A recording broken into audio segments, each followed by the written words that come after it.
Now, viewers, for more on this, we have been joined by Danish Ghazi, who is an expert on Middle East affairs, and he's going to be sharing his views as the Iranian government has declared Chief of Defense Forces Field Marshal Sayyid Asim Munir's visit to Iran fruitful and productive. First and foremost, thank you so much, Mr. Ghazi, for speaking to Pakistan TV. Now, just diving right into the situation of it, can you help us understand, this visit was quite urgent and the need of the hour. It was a one-day visit by the Field Marshal Sayyid Asim Munir. Can you help us understand what specific diplomatic achievements might have been achieved between Iran and Pakistan during this visit? Thank you so much for taking me online. So basically, I think what Pakistan is trying to achieve is that Iran sticks on to the MOU, get it somehow back on the table. And I think there is some patience being shown by even Americans or the countries where they're waiting for Iran. And I'm sure when the Field Marshal Asim Munir Saab and Mohsen Naqvi Saab went to Iran, he would have reiterated the fact that this Makkah, Turkey, and Pakistan pact has nothing to do with Iran. And they should always they should be open-minded when it comes to Babul Mandab. They should not encourage anyone to close it. And whilst they were talking to them, my assumption is they would have reminded Iran that their currency has collapsed, that today it's 2 million riyals to a dollar, and the inflation rate is touching about 80%. More than 1 million people have lost their lives. They should realize that they have lost almost $300 billion in the recent conflict and over almost $1 billion in the last few years. Uh, and at this point in time, the expected negative growth rate is around 8 to 10%. So I think I'm sure being a neighborly country where it could create an impact on Pakistan and it could create an impact on its other neighbors. I'm sure the Field Marshal and the Interior Minister, Mr. Mohsen Naqvi, would have gone and tried to convince Iran to give them the reality check that they should keep all these factors in mind whilst they take on their aggressive position for whatever the reason and try to find peace and open state of Hormuz and don't encourage anyone to block Babul Mandab at the same time. Absolutely. So, Mr. Kazi, we've understood that the meetings were quite cordial and constructive. That being said, what could the potential issues that are probably still remaining on the table and are still unresolved, what could they be? So, so basically, I think like I said earlier, it's a waiting game. I think both sides are playing a waiting game. Iranians are trying to put pressure on the Western governments, especially the Americans. Like I said last time, there's elections coming. But at the same time, there are other factors coming in as well. And you saw the first time United Nations has offered to participate in negotiation on the conflict.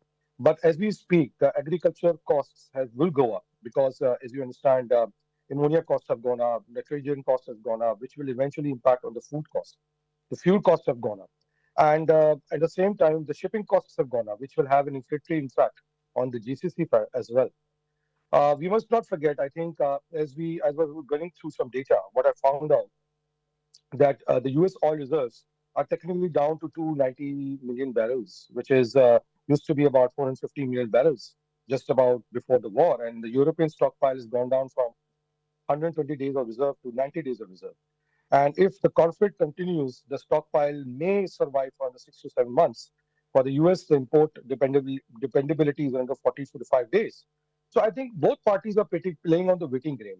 At the same time, the Americans know that as they are imposing harder and stricter sanctions on Iran, it is going to squeeze out the economy. And like I said earlier, what the Americans are hoping for that the people in Iran somehow stand up against the regime and call for a change in the government.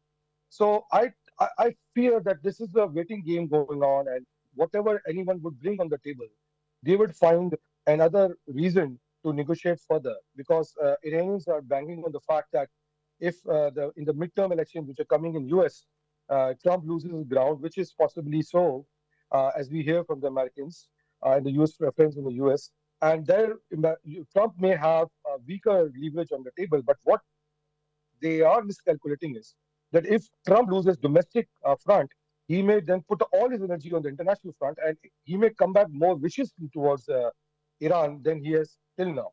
So I think it's a waiting game, it's a guessing game. I would fear that the way things are going, it is running into a stalemate, and both parties are saying that let's stall as long as possible. Unfortunate part is what Iranians should realize is that now the pinch is now started to bite in on the people with the sanctions coming in from the UAE, especially recently.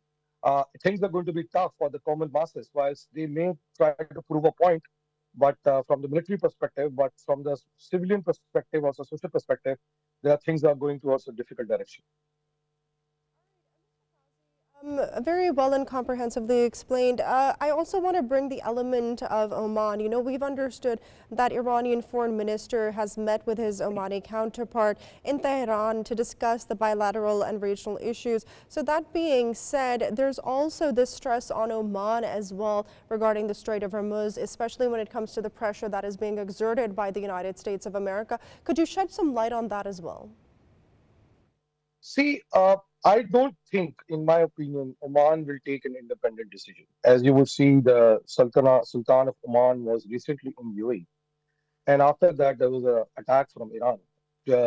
After that, there was an attack on Iran, and then what happens is that because of which I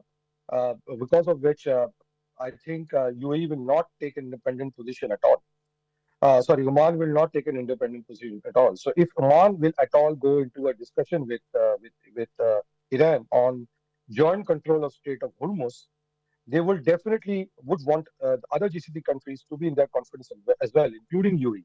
So I think the argument that Oman will just go solo without taking anyone else in confidence is difficult, and I would say that it would need some pondering from Iran's perspective. That if they really want some kind of a joint control or some kind of a situation where they have common interest with Oman, they should not expect, in fact, that Oman will go solo without taking in confidence their conventional partners like UAE or US or some other countries in the region.